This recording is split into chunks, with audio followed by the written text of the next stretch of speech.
Hi, boys and girls. Today we're going to be doing lesson 4-7, which is multiplying a decimal by a decimal. So it's kind of like yesterday's lesson of a whole number by a decimal. Very similar, just a tad different. Okay, so let's go through a couple examples.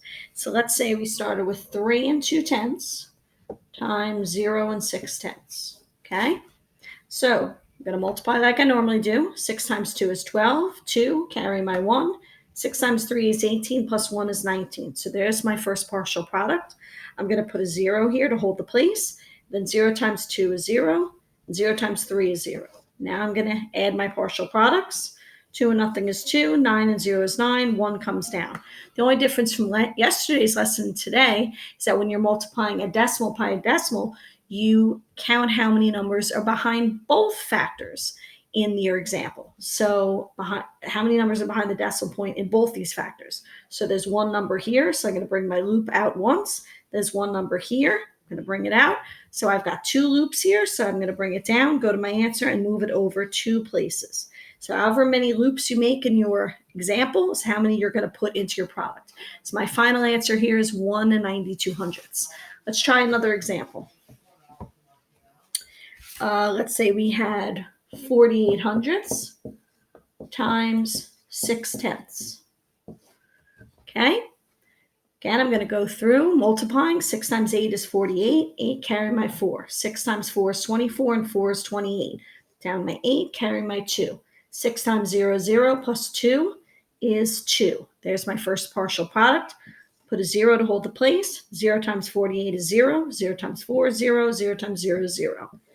Add up my partial products. 8 and nothing is 8. 8 and nothing is 8. 2 and nothing is 2. My 0 comes down. Again, I'm going to count how many numbers are behind the decimal points between these two factors. Well, in this factor, there's 2 numbers behind the decimal points and making 2 loops. In this factor, there's 1 number behind the decimal point. So how many loops do I have altogether? 1, 2, 3. So I'm going to bring it down to the end of my product and move it over 1, 2, 3 places.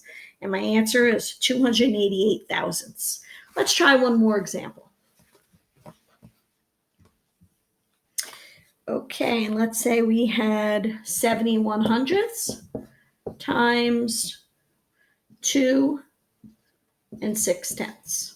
Okay, so we've got 6 times 1 is 6. 6 times 7 is 42. 2, carry my 4. 6 times 0 is 0, plus 4 is 4. Add a 0 to hold the place. 2 times 1 is 2. Let's line up those numbers. 2 7s are 14. 4, get rid of this, carry my 1. 2 times 0 is 0, plus 1 is 1. Now I'm going to add up these partial products. 6 and nothing is 6.